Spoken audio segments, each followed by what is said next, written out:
that is exactly the message I brought you today.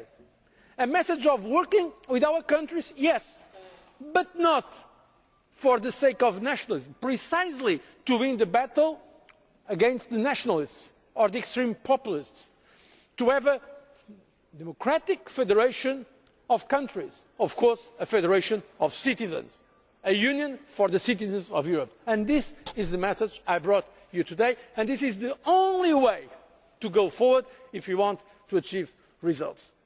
So it is not easy. There will not be a magic solution. It will require time, determination, persistence, coherence.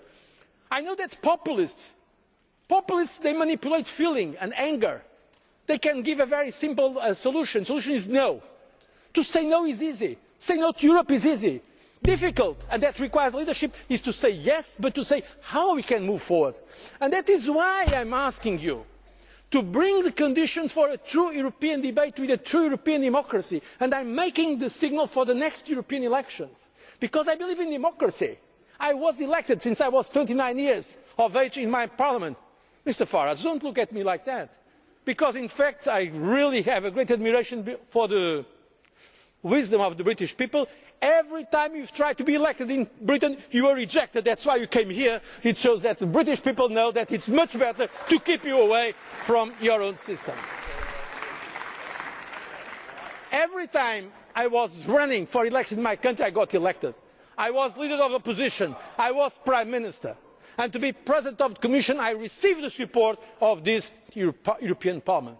But it is why, at European level, we need also a European democracy that is not built against our national democracies, but as a complement to them, as a coordination, and that basis for European democracy is precisely this Parliament. And that is what I am telling you, and that I am telling you that the Commission is ready to engage in this Parliament, and that we are going to put proposals before the next European elections, so that there can have a real European debate, where the political forces that are for Europe can say why they are for Europe, and those that are against it should also say why they are against Europe.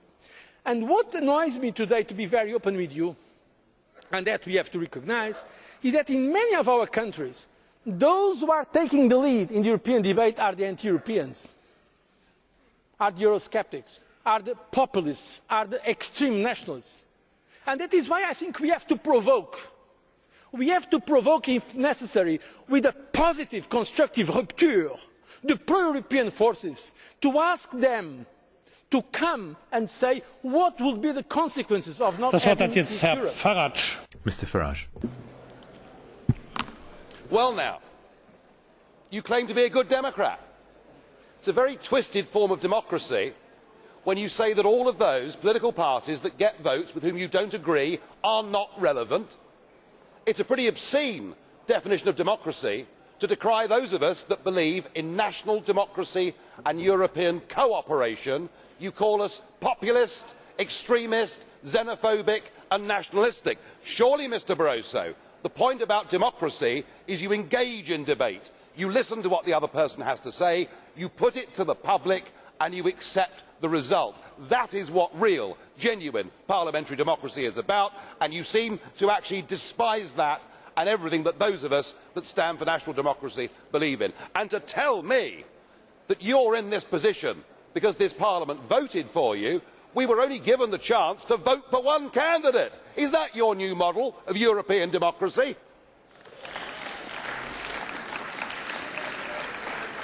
Herr Brok, Sie hatten eine... Mr Brok. Mr Brok.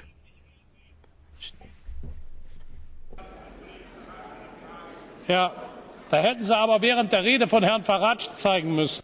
You needed to put your blue card up, Mr Brok, during the speech. Please now turn on your microphone, sir. You do need to use a microphone, Mr Brok. Excellent. Now we can hear you. Is it working? A question to Mr Farage. The election of a Prime Minister in the UK, is there a good debate or is it just a question of somebody going and kissing the ring of the Queen?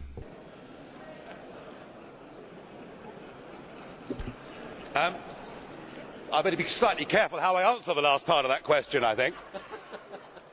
Mr Brok, the British Prime Minister is taken from the floor of the House of Commons. And in fact, nearly the entire British government are elected members of the floor of that House of Commons. And that is the government of the United Kingdom.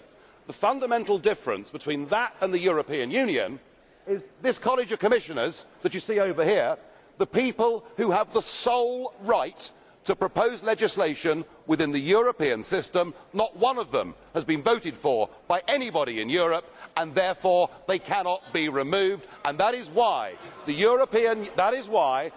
European system isn't just undemocratic, it is anti-democratic.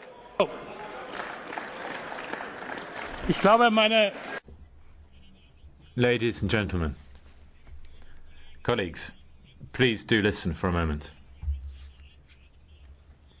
I think we need to clarify once and for all what this House is about. The European Executive gets its democratic legitimacy from this House. There is no national government in which ministers have are subjected to such strong scrutiny as the commissioners are in their hearings in this House. And there is no more transparent arrangement than that of the Council, but the Commission and the Council. But the Council, as we know, Mr Farage, is the institution you want to strengthen. Now, if you think that the Commission is so undemocratic and the Parliament is so undemocratic, why are you sitting here? Das Wort hat jetzt der Herr Barroso. Ja, Herr Farage. Mr Farage. Bitte. Micro. Sorry. Mr President, under the rules of procedure of this Parliament, if you as the President wish to enter into a debate, that is fine, you are allowed to do so, but you first have to leave the chair. And I would suggest what you just did was enter into that debate from the chair, and that is not the way this or any other chamber should be conducted. Sie irren sich, Herr Farage. Ich habe nicht. I didn't intervene in the debate, Mr Farage. I just wish to take up your questioning of the legitimacy, the democratic legitimacy of this House, and reject that. That's all I was doing. We know that it's now fashionable in some quarters to be extremist or populist, or even to wave sometimes the flags of xenophobia. This is not what we are going to do. We will resist all this kind of pressure. Many of the young people around Europe, they don't remember when a great part of Europe was under totalitarian communism, or when in the south of Europe there was not democracy.